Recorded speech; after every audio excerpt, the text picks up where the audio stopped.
सभी शिक्षकों को नमस्कार। स्वागत है आप सभी का आपके अपने YouTube channel allrounder study zone पर।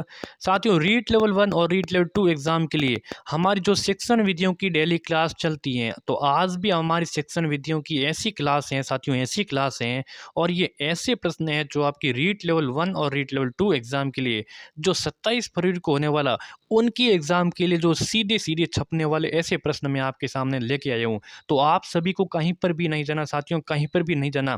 30 ऐसे प्रश्न कराऊंगा जो आपके इसमें से आपको एग्जाम में देखने को मिलेंगे। ठीक है, तो चलिए क्लास की शुरुआत करते हैं। आपको कहीं पर भी नहीं जाना, पूरे के पूरे देखने हैं और जैसे मैं प्रश्न को पढ़ता हूँ सबसे पहले आंसर आपको कमेंट करना है। ठीक है, मेरे बताने से पहले अगर आपने कमेंट किया तो आपकी तैयारी बहुत बहुत बहुत अच्छी है। ठीक है, तो चलिए पहला प्रश्न है कि डाल्टन प्रणाली के आविष्कारक कौन है। साथियों, जो डाल्टन प्रणाली है ये किसने दी, ये बताइए। डाल्टन प्रणाली के आविष्कारक कौन है? क्लियर है? क्लियर है। किसने दी थी ये बताइए। तो पारक हर्ष ने दी थी। किसने दी थी? पारक हर्ष ने दी थी। अगर आपका चौथा ऑप्शन यहाँ पे किया है तो आपका सही हो जाएगा। ठीक है साथियों, चौथा ऑप्शन करेक्ट। अगला क्वेश्चन है कि मातृतर भाषाओं के शिक्षण की प्राचीन विधियों से भिन्न विधि कौन सी है। साथियों, मातृतर भाषाओं के शिक्षण की प्राचीन विधियों से जो सबसे भिन्न विधि है तो भाषा संसर्ग विधि है, अप्रत्यक्ष विधि है, खेल विधि है, फिर पाठ्य पुस्तक प्रणाली है। बताइए इसका आंसर। तो कौन सी हो जाएगी? बिल्कुल साथियों, आपकी खेल विधि हो जाएगी। खेल विधि, सी आंसर बताने वाले जो भी मेरे साथी हैं करेक्ट हो जाएंगे। अगला सवाल साथियों ये है कि उच्च प्राथमिक स्तर पर मौखिक भाषा शिक्षण की प्रत्यक्ष विधि का सही उदाहरण क्या है। साथियों, शिक्षण विधियों में आपकी पूरे में से पूरी लाने की गारंटी हमारी है। तो चैनल को सब्सक्राइब नहीं किया तो चैनल को सब्सक्राइब कर देना। ठीक है, ठीक है। उच्च प्राथमिक साथियों, उच्च प्राथमिक स्तर पर मौखिक भाषा शिक्षण की प्रत्यक्ष विधि का सही उदाहरण की बात करें तो क्या हो जाएगा? बताइए। प्रदर्शन एवं निर्देशन, आदर्श संभाषण, अभिनय प्रदर्शन या फिर सहानुभूति पूर्वक व्यवहार। बताइए इसका उच्च प्राथमिक स्तर पर मौखिक भाषा शिक्षा की प्रत्यक्ष विधि का सही उदाहरण कौन सा है। तो यहाँ पे है अभिनय प्रदर्शन। ऑप्शन सी बताने वाले मेरे सभी साथी यहाँ पे करेक्ट हो जाएंगे। साथियों, अगला है कि मौखिक भाषा शिक्षण की प्रत्यक्ष विधियों में कौन सी विधि यहाँ पे नहीं आती है। साथियों, मौखिक भाषा, ठीक है, मौखिक मतलब बोलने से, ठीक है, बोलने वाली भाषा शिक्षण की प्रत्यक्ष विधियों में से कौन सी विधि नहीं आती है। तो भाषण, यहाँ पे वार्तालाप होती है, अभिनय या फिर गद्य शिक्षण। बताइए, मौखिक मतलब बोलना, उससे अलग यहाँ पे कौन सी हो जाएंगी। तो उससे अलग साथियों यहाँ पे गद्य शिक्षण हो जाएगा। देखिए साथियों, भाषण में हम बोलते हैं, वार्तालाप करते हैं, उसमें भी क्या होता है? मौखिक होता है। भाषण में भी होता है, अभिनय में भी यानी कि नाटक में भी कहीं ना कहीं मौखिक होता है, लेकिन गद्य शिक्षण करते हैं उसमें साथियों मौखिक भाषा शिक्षण नहीं होते हैं। ठीक है, चौथा ऑप्शन बताने वाले सभी साथी यहाँ पे करेक्ट हो जाएंगे। अगला सवाल साथियों है कि भाषा है तो भाषा अर्जित संपत्ति है, भाषा उत्तराधिकार में प्राप्त संपत्ति है, भाषा ईश्वर प्रदत्त संपत्ति या फिर ये सहजात योग्यता है। तो भाषा क्या है? साथियों, भाषा एक अर्जित संपत्ति है। भाषा क्या है? भाषा अर्जित संपत्ति है। बहुत इंपॉर्टेंट क्वेश्चन है। ठीक है, अगला क्वेश्चन साथियों है कि भाषा शिक्षण में बहुमुखी बहुमुखी प्रयास का अभिप्राय क्या है। साथियों, भाषा शिक्षण में बहुमुखी बहुमुखी प्रयास का अभिप्राय क्या है? बताइए। आगमन विधि का प्रयोग, तकनीकी का प्रयोग, सभी विषयों के शिक्षण में भाषा पर बल, अनेक अध्यापकों के द्वारा भाषा का शिक्षण। बताइए इसका आंसर। तो सभी विषयों के शिक्षण में भाषा पर बल, इसका ये बहुमुखी भाषा, बहु मतलब बहुत सारी, ठीक है, सभी विषय सभी भाषाएं उसमें शिक्षण में भाषा पर बल देता है। अगला क्वेश्चन है साथियों कि विद्यार्थियों में भाषा के प्रति रुचि के विकास में किस प्रणाली की भूमिका सबसे अधिक होती है। विद्यार्थियों में भाषा के प्रति रुचि के विकास में किस प्रणाली की भूमिका सबसे अधिक होती है। भाषण की, साक्षात्कार की, प्रश्नोत्तर की या फिर अवलोकन की। बताइए इसका आंसर। तो यहाँ पे अवलोकन साथियों, अवलोकन मतलब देखकर जो भाषा जो सीखते हैं उन्हीं को बोलते हैं अवलोकन। तो विद्यार्थियों में भाषा के प्रति रुचि विकास में किस प्रणाली की भूमिका सबसे, तो देखकर हम जो भाषा सीखते हैं, देखने से क्या होते हैं, विद्यार्थियों में जो रुचि होती है वो ज़्यादा बढ़ती है। ठीक है, अगला है कि भाषा शिक्षक का विशेष अनिवार्य क्या है। भाषा शिक्षक का विशेष अनिवार्य गुण कौन सा है। बताइए। विषय का विस्तृत ज्ञान होना, बाल मनोविज्ञान का ज्ञान होना, शिक्षण विधियों का ज्ञान होता है या फिर शुद्ध उच्चारण। भाषा शिक्षक का विशेष अनिवार्य उसमें कौन सा गुण होना चाहिए? तो उसमें साथियों, अगर कोई शिक्षक शुद्ध रूप से उच्चारण करता है, शुद्ध रूप से उच्चारण करता है, ये गुण होना अति आवश्यक है। यही गुण साथियों शिक्षक को एक बेहतरीन शिक्षक बनाता है, एक विशेष शिक्षक बनाता है। चौथा ऑप्शन आपका करेक्ट हो जाएगा। अगला है कि भाषा में बिंब के प्रकार है साथियों, 2 प्रकार है, 1 प्रकार, 7 या फिर 4 प्रकार है। भाषा में बिंब के कितने प्रकार हैं साथियों, बताइए? भाषा में साथियों बिंब के कितने प्रकार हैं? तो साथियों इस क्वेश्चन में क्या है, बोनस दिए गए हैं, क्योंकि इसमें एग्जैक्ट नहीं है, कहीं पर क्या बता रहे हैं, 3 बता रहे हैं, वैसे तो ये 3 बता रहे हैं, ठीक है। तो यहाँ पे 2, 7, 4, 1, यहाँ पे कोई ऑप्शन ही नहीं है, ठीक है। 3 कौन कौन से? एक तो है इंद्रिय, एक तो है इंद्रिय, बिल्कुल केंद्रीय नहीं इंद्रिय, एक कहते हैं। दूसरा है काल्पनिक, कौन सा है? काल्पनिक, काल्पनिक है।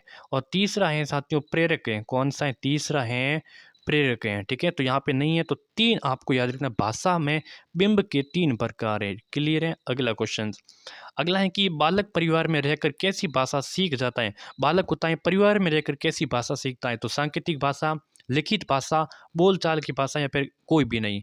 तो परिवार में कोई भी बच्चा रहता है तो वो कैसी बोलचाल की भाषा सीखता है, ठीक है। कोई भी भाषा सीखता है, जैसे आप परिवार में रहते हो तो कैसी भाषा सीखते हो? कोई सांकेतिक थोड़ी सीखते हो, ठीक है। इशारों वाले नहीं सीखते हैं, लिखते भी नहीं हैं। और यहाँ पे बोल चाल सही हो जाएंगे, कैसी बोल चाल वाले, ठीक है। अगला क्वेश्चन से कि भाषा की दृष्टि से रचना के कितने रूप हैं? भाषा की दृष्टि से रचना के कितने रूप हैं? 2, 3, 4 या फिर 5। भाषा की दृष्टि से रचना के कितने रूप हैं? तो 2 रूप है। कितने रूप है? एक सेकेंड, हाँ। भाषा की दृष्टि से रचना के कितने रूप हैं साथियों? 2 रूप हैं, ठीक है। ऑप्शन आपका पहला हो जाएगा यहाँ पर करेक्ट आंसर, 2 रूप हैं। रचना सेक्शन के मुख्य रूप कितने होते हैं? रचना सेक्शन के मुख्य रूप 5, 3, 2 या फिर 7। रचना सेक्शन के मुख्य रूप कितने होते हैं? तो रचना सेक्शन के कितने होते हैं, बताइए? तो बिल्कुल यहाँ पे 2 होते हैं, इसमें कि 2 होते हैं। 2 कौन कौन से? एक तो मौखिक होते हैं, लिखित होते हैं। रचना सेक्शन के मुख्य रूप एक तो मौखिक और एक लिखित, मौखिक और लिखित। अगला क्वेश्चन से कि पठन सेक्शन की दृष्टि से गद्य पाठों के प्रकार हैं। पठन सेक्शन की दृष्टि से गद्य पाठों के प्रकार 2 है, 3 है, 4 है, फिर 5 है, बताइए? पठन सेक्शन की दृष्टि से गद्य पाठों के प्रकार साथियों, गद्य पाठों के प्रकार हैं 2 हैं, ठीक है। कितने हैं? ये भी आपके कितने हैं? 2 हैं। बिल्कुल आपका पहला ऑप्शन हो जाएगा सही आंसर, ठीक है। एक तो है, 2 कौन कौन से हैं ये भी आपको ध्यान रखना है। एक तो है आपका गहन, गहन व सूक्ष्म, गहन व सूक्ष्म।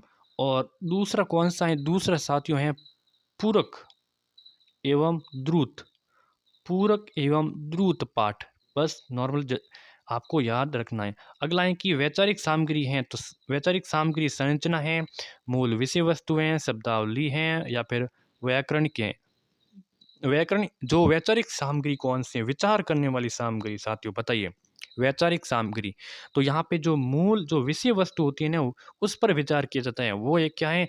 वैचारिक सामग्री। ऑप्शन आपका बी करेक्ट। नेक्स्ट है कि भाषिक सामग्री कौन सी है? मूल विषय वस्तु, प्रतियों, शब्दावली, या फिर मूल विषय वस्तु एवं प्रतियों? तो भाषिक सामग्री है वो आपकी शब्दावली है, सी आंसर आपका सही। अगला सवाल है कि भाषा कौशलों की संख्या कितनी है? भाषा कौशलों की संख्या बतानी है कितनी है साथियों? भाषा कौशलों की संख्या, तो भाषा कौशलों की संख्या है साथियों कितनी है? 4 है। भाषा कौशलों की संख्या है 4। कौन कौन सी है? कमेंट बताइए। LSRW या फिर सुबोपल्ली, सुबोपल्ली, सुनना, बोलना, पढ़ना, लिखना, बस यही तो है। भाषा का मुख्य कौशल कौन सा है, बताइए? मुख्य, ये क्वेश्चन बहुत इंपॉर्टेंट, भाषा का मुख्य कौशल कौन सा है, बताइए? मुख्य कौशल, तो भाषा का मुख्य कौशल कौन सा है? तो ये सभी हैं, ठीक है। लिखना भी है, पढ़ना भी है, बोलना भी है, उपरोक्त सभी है। देखिए अगर यहाँ पे एक ध्यान दीजिए, यहाँ पे जो चारों के चार आ जाए, सुनना, पढ़ना, बोलना, लिखना, उनमें से भाषा का मुख्य कौशल पूछे तो आपको करना है बोलना। क्या करना है? बोलना यहाँ पे सही होगा। लेकिन यहाँ पे तो उपरोक्त हो गया, तो उपरोक्त में तो यहाँ पे सही होंगे, डी आंसर। लेकिन इन चारों आ जाए तो आपको बोलना सही है। भाषा कौशल है, भाषा कौशल शिक्षण कराना है, अधिगम कराना है, अनुदिशन कराना है, या फिर दक्षता प्राप्त करना है, भाषा कौशल है। तो भाषा कौशल है दक्षता, स्किल, स्किल प्राप्त करना है, ठीक है। अगला क्वेश्चन है कि भाषा सीखने का स्वाभाविक एवं मनोवैज्ञानिक क्रम है, बताइए? स्वाभाविक और मनोवैज्ञानिक क्रम कौन सा है?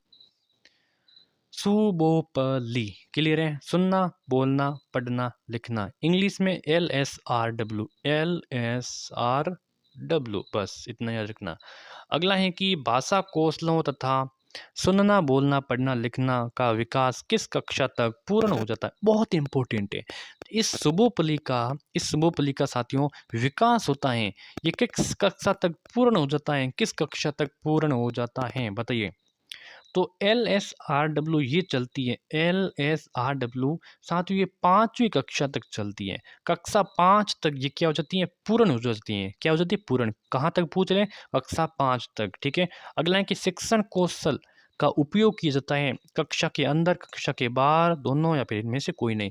शिक्षण कौशल का जो उपयोग किया जाता है साथियों, शिक्षण कौशल का उपयोग कक्षा के अंदर भी किया जाता है और कक्षा के बाहर भी किया जाता है। ठीक है, सी आंसर आपका करेक्ट। अगला सवाल है कि भाषा की शिक्षा दी जाती है अर्थ ग्रहण और अभिव्यक्ति के लिए, विद्वान बनाने के लिए, मनोरंजन के लिए, साहित्यकार बनाने के लिए भाषा की शिक्षा दी जाती है। तो साथियों भाषा की शिक्षा अर्थ ग्रहण और अभिव्यक्ति के लिए दी जाती है। अर्थ ग्रहण और अभिव्यक्ति, ठीक है। किसी भी मतलब भाषा का अर्थ को ग्रहण किया जाता है और अपने जो शब्द होते हैं, अपने विचार होते हैं, उनको अभिव्यक्त किया जाता है। यही भाषा की शिक्षा दी जाती है। न कि कोई विद्वान बनने के लिए देते हैं, न कोई मनोरंजन के लिए और न ही कोई साहित्यकार बनाने के लिए। ठीक है। अगला क्वेश्चन है कि नाटक का संबंध किस ज्ञानेंद्रिय से? नाटक का संबंध मुंह, कान, कान व आँख या फिर आँख। नाटक का संबंध किस ज्ञान इंद्रिय से है? बहुत इंपॉर्टेंट क्वेश्चन है, सभी क्वेश्चन इंपॉर्टेंट है साथियों। तो नाटक को हम कान से क्या करते हैं? सुनते हैं और आंखों से देखते हैं। कान से सुनते हैं, आंखों से देखते हैं। ठीक है। अगला क्वेश्चन, अगला है कि भाषा दक्षता का जो प्रारंभिक कौशल है वो कौन सा है? सुबोपल्ली में से भाषा दक्षता का प्रारंभिक कौशल कौन सा है? तो सबसे पहले क्या आता है? सु आता है। तो सु से हो गया सुनना। ठीक है, ये प्रारंभिक हो गया। क्लियर है। अगला है कि भाषा कौशलों में सबसे पहले किस कौशल का विकास करना चाहिए? हाँ, बहुत इंपॉर्टेंट है। किस कौशल का विकास करना चाहिए? तो यहाँ पे सुबोपली में क्या आएगा? सुनना। तो सुनना यानी कि श्रवण, स्वरण। ठीक है, क्या हो जाएगा? श्रवण यानी कि सुनना।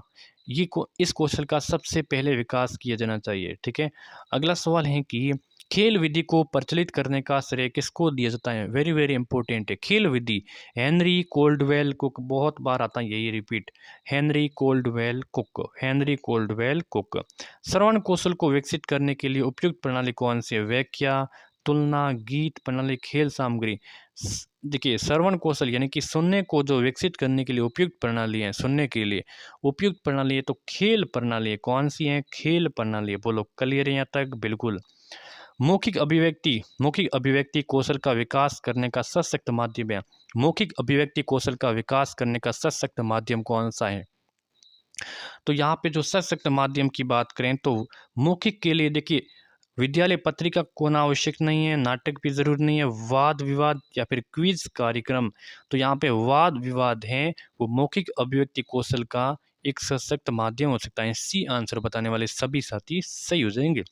अगला सवाल है साथियों की छोटे बालकों की कल्पना शक्ति विकसित करने का माध्यम क्या है? छोटे बालकों की कल्पना शक्ति विकसित करने का माध्यम क्या है? तो छोटे बालकों में जो कल्पना शक्ति, ठीक है, उनको विकसित करने के लिए उनको क्या करेंगे? परियों की कहानी सुनाएंगे। किसकी? परियों की कहानी सुनाएंगे, न कि महापुरुषों की जीवनिया से। उनको क्या लेने देना भाई? जो महापुरुष थे उनको क्या लेना देना? ठीक है, पौराणिक कथाओं नहीं, रस की अनुभूति भी नहीं, लेकिन वो परियों की कहानी सुनेंगे ना तो वो उनसे क्या होता है? उनकी कल्पना जो शक्ति है ना वो बढ़ेगी उससे। ठीक है, डी आंसर करेक्ट हो जाएगा। अगला सवाल है कि किसका संबंध बोलने के कौशल विकास से नहीं है? शुद्ध उच्चारण, स्वर वाचन, कविता पाठ, प्रतिलिपि। किसका संबंध बोलने के कौशल के विकास से नहीं है? प्रतिलिपि से यहाँ पे नहीं है। सस्वर में क्या होता है? बोलते हैं। शुद्ध उच्चारण में बोला जाता है। कविता पाठ पढ़ते हैं तो उसमें भी क्या होता है? बोलने के कौशल के विकास होता है, लेकिन प्रतिलिपि सिर्फ लिखने से होता है। डी आंसर आपका करेक्ट। चलिए क्लास यहाँ पे संपन्न हो चुकी है, जो शिक्षण विधियों की बहुत इंपॉर्टेंट क्लास की। ठीक है, चैनल को सब्सक्राइब नहीं किया, चैनल को सब्सक्राइब, नोटिफिकेशन को भी ऑन। ठीक है, धन्यवाद।